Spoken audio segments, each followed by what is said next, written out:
Today we'll learn about the new method to author materials in Unreal Engine called as Substrate. It is still not enabled by default in the projects. So we'll see how to enable that, and we'll learn how to create materials using this new approach.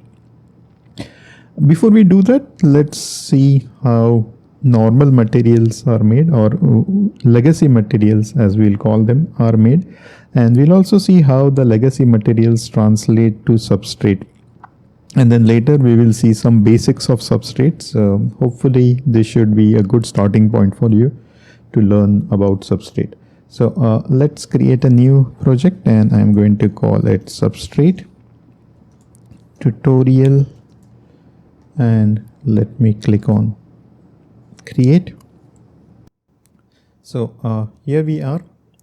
I'm using the UE4 classic layout. So my screen might look different from the way your screen looks. I'm going to create a new folder over here called textures, and I am also going to create a new folder called materials. So in this textures, let me pull in some textures that I'll be using in this project. You could pull in whichever textures you would like to work with. These are the textures that I will be using. We have a diffuse texture, you have a metallic, we have a normal texture, and we have a roughness texture.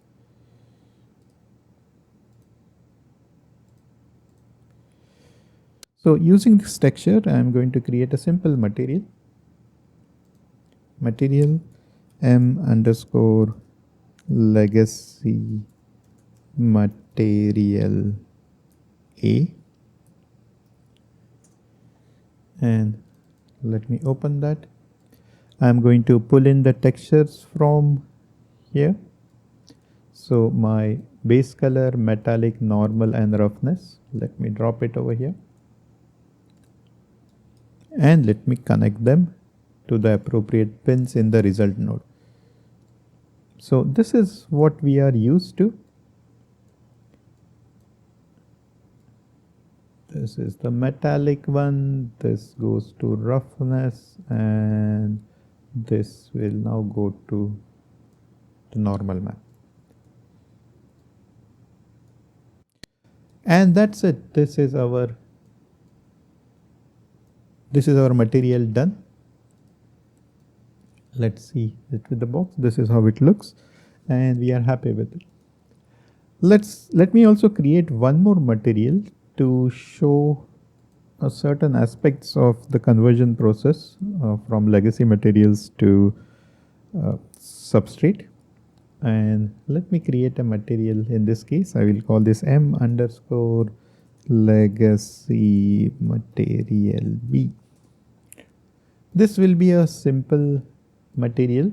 The only difference I'm going to do in this is I'm going to change the shading model from default lit to unlit, and this will apply to any other shading model that you change to. This is just to indicate how the conversion process handles difference in shading model.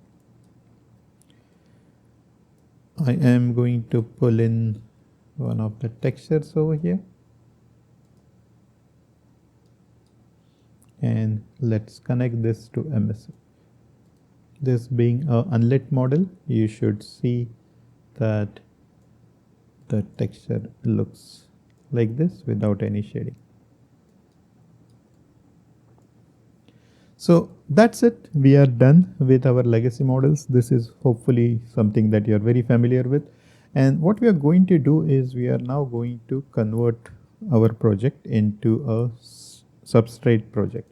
Now you would have seen when we open this materials is at this bottom, this Substrate panel shows up and it says details can't be shown, Substrate is not enabled for this project, and this is where you have to go and enable it.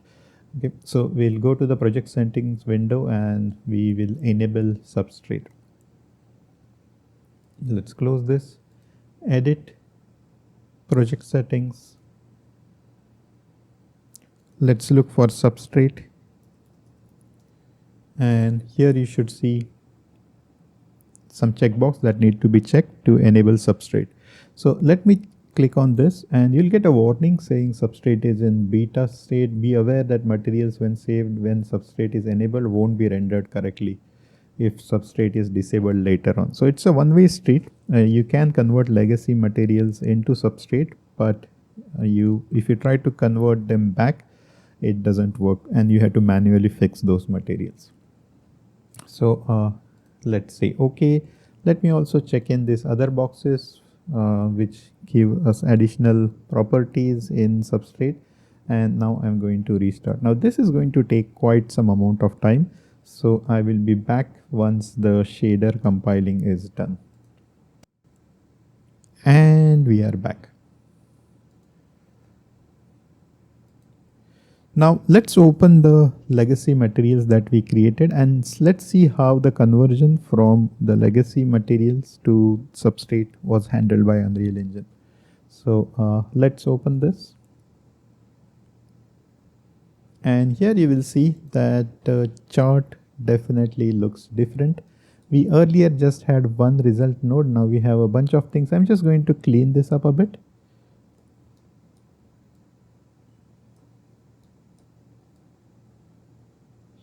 And you see that two nodes, constant nodes have been added, one connected to emissive and one connected to subsurface, as well as the result node has changed from m_legacy material A, which had a lot of nodes, and now it just has this front material which has a wire pinned from the output of the Substrate shading models node.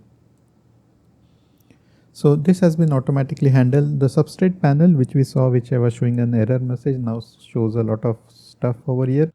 You'll see this in detail in some upcoming videos. In the meantime, you see that this conversion was pretty good. Now what I want you to look at is at the bottom of this subsurface shading models node, we have a single shading model property which is set to defaultly. This is how the conversion handles the shading model specified in the legacy materials. Now remember, in our second material we had set the shading model to unlit, and if I open this you should see that the shading model here is set to unlit. Now if you want to change the shading model at this point of time, you can always change it over here. This is how Substrate handles the single shading model workflow of the legacy materials. Now with that being understood, let's create a new Substrate material from scratch.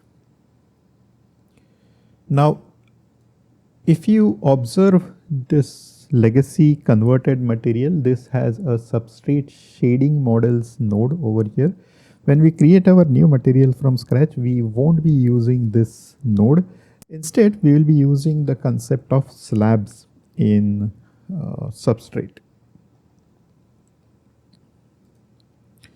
Now what are slabs?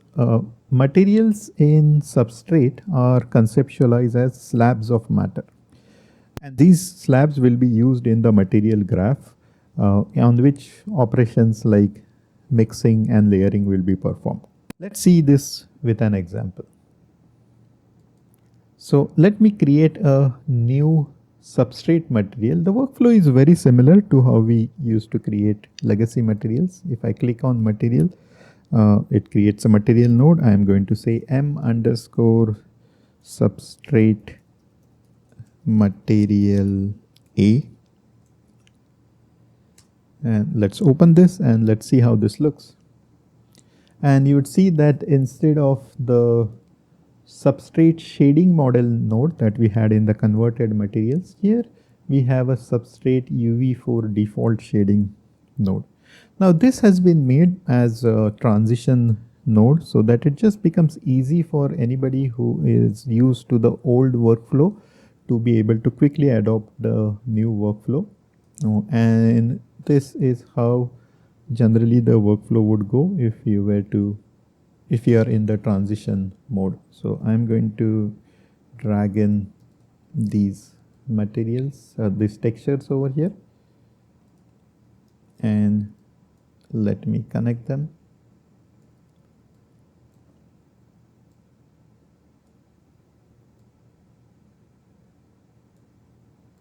Roughness and normal, and we should get our materials over here. This should be pretty familiar. However, this is not the way that I would recommend you to learn this. We would actually want to use the slab workflow, and to do that we will get rid of these nice little node, which is sort of the, we could say, a transition node, and instead of that we are going to replace it with the slab. And so search for slab over here and you should get substrate slab. Now if you were to look at the tooltip of substrate slab, it tells you that it has different levels of complexity, and in this case the complexity is simple, hence indicated on the label of the node that it is called as substrate slab BSDF simple. However, in the tooltip it also mentions that there are other complexities, namely single, complex and complex special, and you might expect that there would be some nodes over here like that, but it's doesn't work that way. This node itself will be converted into the appropriate complexity depending on the connections made to these pins. So let me make a copy of this just to illustrate how this works. So if I have something connected to the diffuse albedo, we will see that it remains simple. If I connect something to F0, you'll see that it remains simple. However, the moment I connect something to F90 or fuzz or second roughness or MFP or SSS, so in this case let me connect something to F90, and you will see that this gets converted into a single complexity. If I were to connect some data to anisotropy, it will get converted into the complex complexity, and if I connect something to the glint at the bottom, it would get converted into complex special. As I remove those connections, you will see that it gets converted back to complex, single and simple. And this will explain you the complexities that you see in the node over here. So let me get rid of this and let's come back over here. This is how it would work now. This would go into diffuse albedo. Metallic will now go into F0. And as you might be aware, F0, it defines the color and brightness of the specular highlight where the surface is perpendicular to the camera, and F90 defines the specular highlight where the surface normal is 90 degrees from the camera, or what we call as grazing angles. In this case, we are going to keep things a bit simple. Let's also now connect the roughness to roughness over here, and we will connect the normal to normal, and this output will now go into front material, and we should see our material over here. You can see it looks far better in terms of the metallic part over here as well as the paint part over here. Now let's create another substrate material.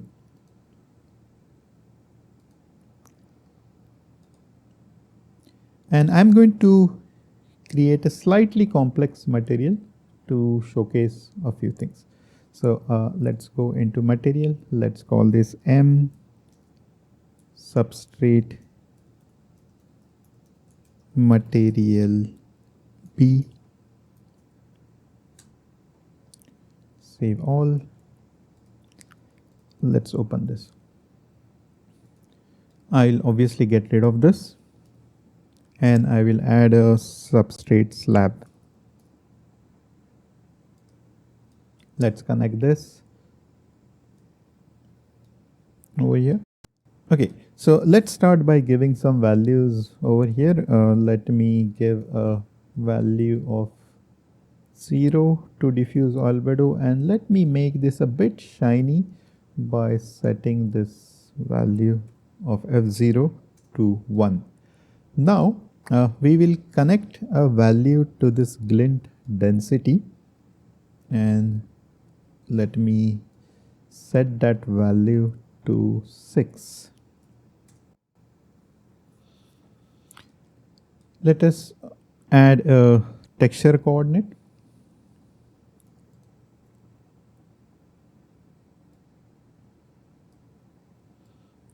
and you should see some glint coming over here.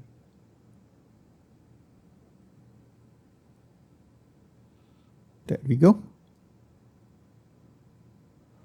Now this glint is a bit too much, so we will tile this texture a bit by adding a multiply node, and let me multiply it by a very high value, like say 512, and there we see this interesting little glint happening here.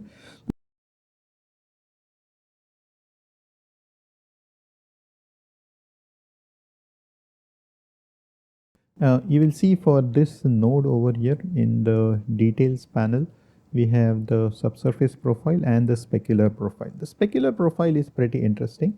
We are going to create a new specular profile over here in materials, and let me call this colorful gradient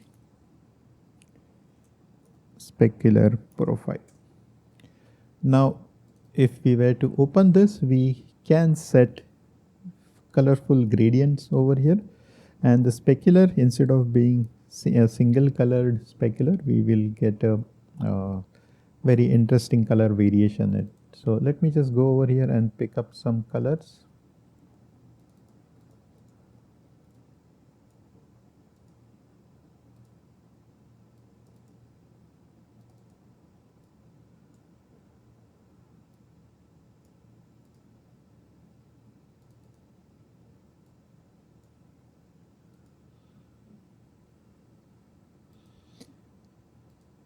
You can see how this is becoming more colorful. To make it even more colorful, let's change the colors in the light.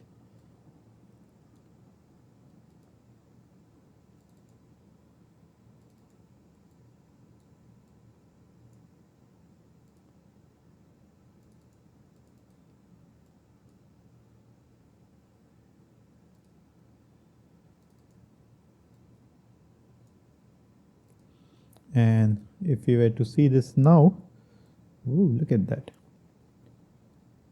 pretty colorful. In fact, let's change these colors a bit and make them different in light and view.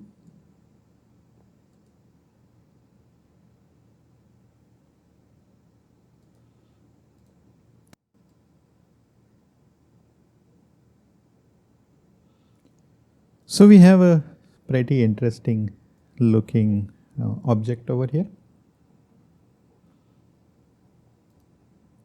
Let's save this. I'm going to get rid of that specular profile panel. So now what we have is two materials creating from scratch using the substrate authoring workflow. Now that we have these two materials, we are going to see how we can layer them together. Now in legacy materials, what we generally do is either we have some blend modes and we have lerp. It's kind of difficult to merge materials from two different domains, especially materials that look so different.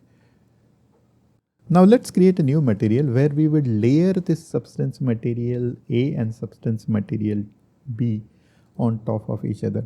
And let me come over here.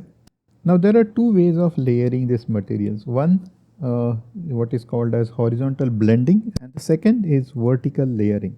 So let's start with horizontal blending first. Let me create a new material, M underscore horizontal blending, and let me bring it over here. Now in this case, obviously I'm going to get rid of this. I am going to copy all the nodes from material A into this, and all the nodes from material B into this.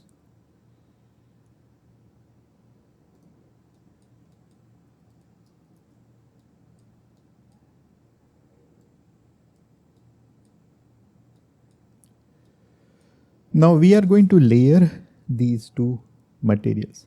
Now to layer these materials, what we do is we use this node called as horizontal blend. We are going to connect the background over here and the foreground over here. To the second material will be connected to the foreground, the first material is connected to the background, and let's connect this to the front material. And we should see a mix of the paint material and the glitter material over here. As you can see, it is pretty interesting to see. Now to make it a bit more clear, what I'm going to do is I am going to make use of this mix pin over here, and to do that I'm going to create a new texture node. Let's pick up some mask from here. In this case I am going to pick up this material over here, and let's see what do we have in this. In the blue channel we have this mask, so let's use that. From the blue channel let's connect it to mix, and we will see now that we have an interesting material with the glint showing over there.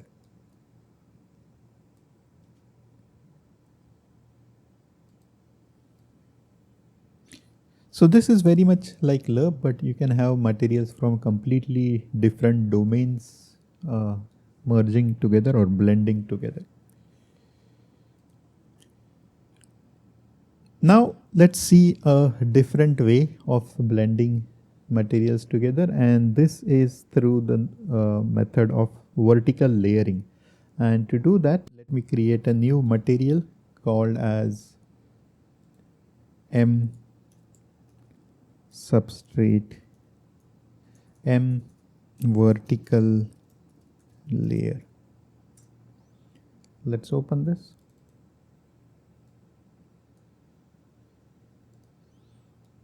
As usual, let me delete this. Now I am going to copy just this substrate material 2 over here.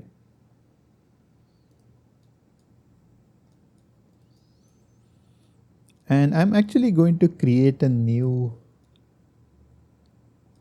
BSDF layer over here. So let me go and create a slab.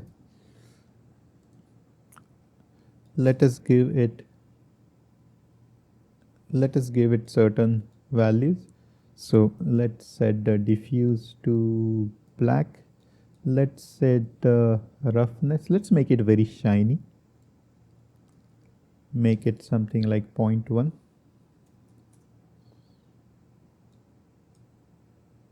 Okay. Now we will just see how it would, only this part would look. So let me connect this over here, and it should be something that is very shiny. So once the shader compiles, you see it's a shiny thing. And if I were to just connect this part, we have our glittering ball. Now what we will be doing here is we'll be layering these two slabs together, and to do that we will be using the substrate vertical layer. This should be simple to understand. We have a top and a bottom pin and the thickness of the top. So let's connect the top to the top, and the second material, let's connect it to the bottom, and then let me put this into the front material. We should now see a mix of this. However, it won't be something that you expect. So let's see. And you see, we can't see the bottom material at all. And that is because we have to give some value to this top thickness pin. So let me move this over here. And initially, I am going to just try to give it a value like this. And if you see, if the value is 0, we are going to get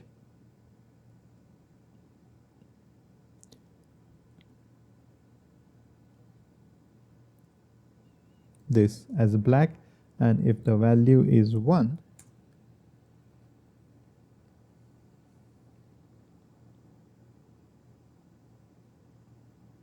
we still get black. Instead of directly pinning this into top thickness, I'm going to do some changes over here. I'm going to use this node called as substrate transmittance to mean free path. And the mean free path is the same thing over here, SSS mean free path, subsurface scattering mean free path. This value is what we need to fit over here. The mean free path defines the density of the material, and it influences the absorption and scattering of the light by the material. And the material in this case is this top material. So we will, instead of giving this value directly, we will connect it into the transmittance color, and we will pass this mean free path value over here to this. And it also converts it into thickness. So we are going to connect this thickness to the top thickness. In this case, even without that, you can see how it is looking. Let me just connect this to top thickness. And this is the result, where now the top layer, which was this very nice and shiny layer, has now been put on that glint layer, and we get this really awesome looking material over here. Just to show you that it is indeed the top layer which is layered, vertically layered on the top of the bottom glinty layer, I'll set this to 1, reduce the roughness, and we should see the shininess go away.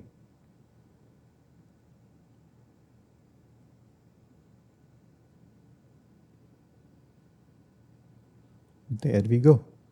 Let's get back the shininess. And there we are.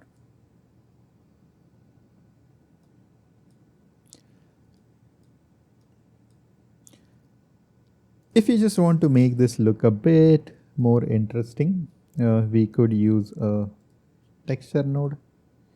Let's use some noise. Let me use this noise and connect this to a multiply node.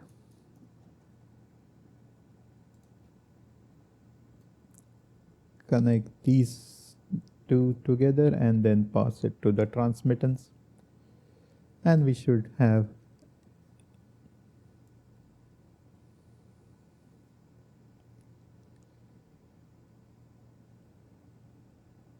something fancier with the black color over here, which we can make it a bit more interesting by changing this to some color and multiplying it to the diffuse albedo. Then multiplying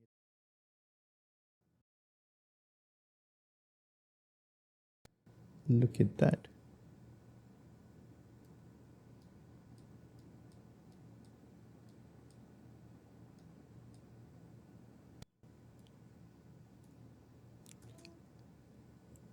Let me change this value to play around with it.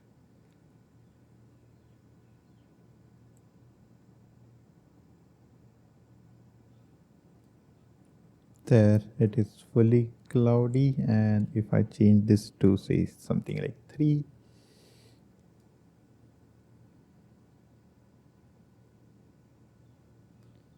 I get a very fancy material. I hope this gives you an idea of the capability of the Strata workflow. So the next thing we will see is a slightly more complicated workflow, and to do that, what we are going to do is we are going to, instead of using these materials, copy pasting these materials, I'm going to create material functions. So I'm going to come over here and go into advanced and create a material function. I will call this mf first mat, which is the first material, or let's just call this first material, and I'm going to create another one, and I'm going to call this second material. So we have these two material functions. In this first material function, if you open, just like any material function, that has an output result node. I'm going to copy the stuff here from the first material, all the nodes from the first material, and paste it over here. And this goes over here. So this is basically, it was an independent material. We have now converted it into a material function. The same thing I would be now doing with the second material function. And in this case, I will take in the second material, the glittering one, and I'm going to paste it over here. And the output result would be connected over here. Now the reason I did this was whenever we copy paste things to layer, it becomes a bit crowded. Now in the new material that we are going to do, in which we will be using another method of blending two substance materials, which is the add method, we'll start using this material function. So let me create a new material, and I'm going to call this m add. This is another way of layering strata materials. So just like usual, let's get rid of this, and I am going to add the substrate add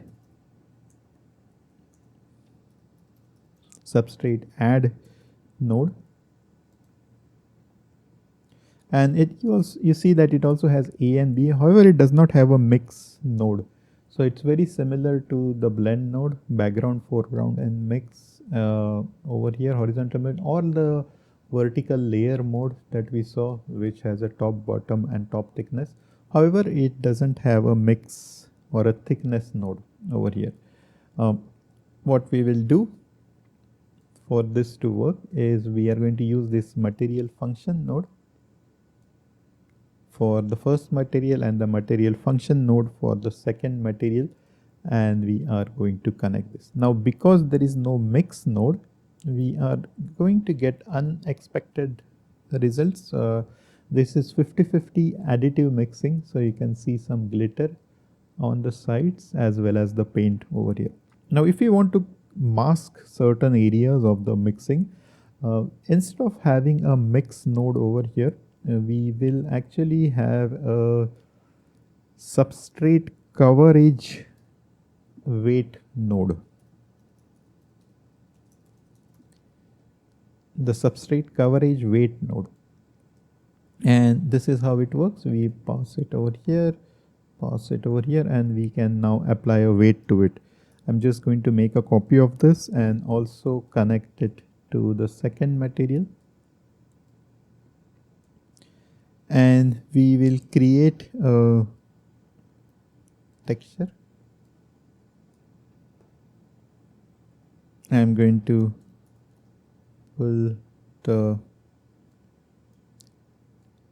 mask,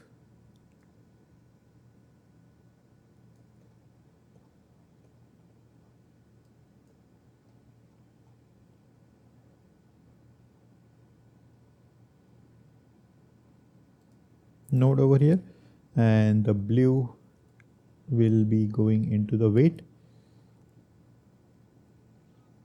Let's wait for the shader to compile.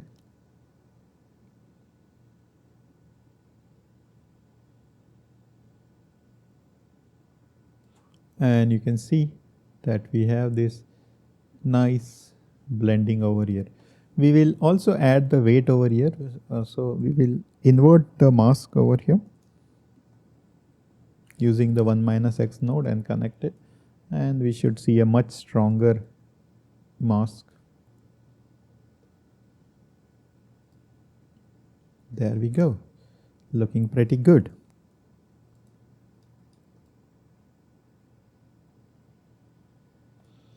Now instead of this, I could also use say a Fresnel node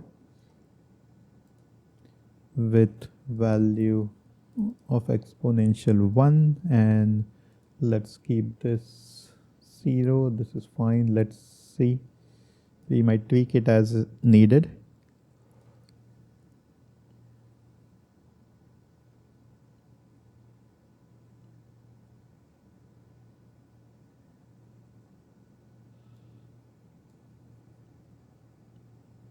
Let us set this to 0.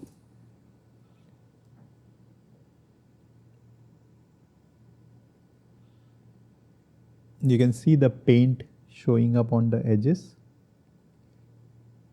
and the glint in between.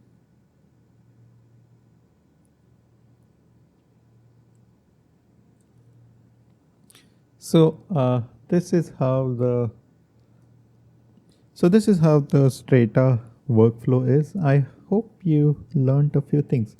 I'll be showing more complex examples in the upcoming videos. Thank you for watching.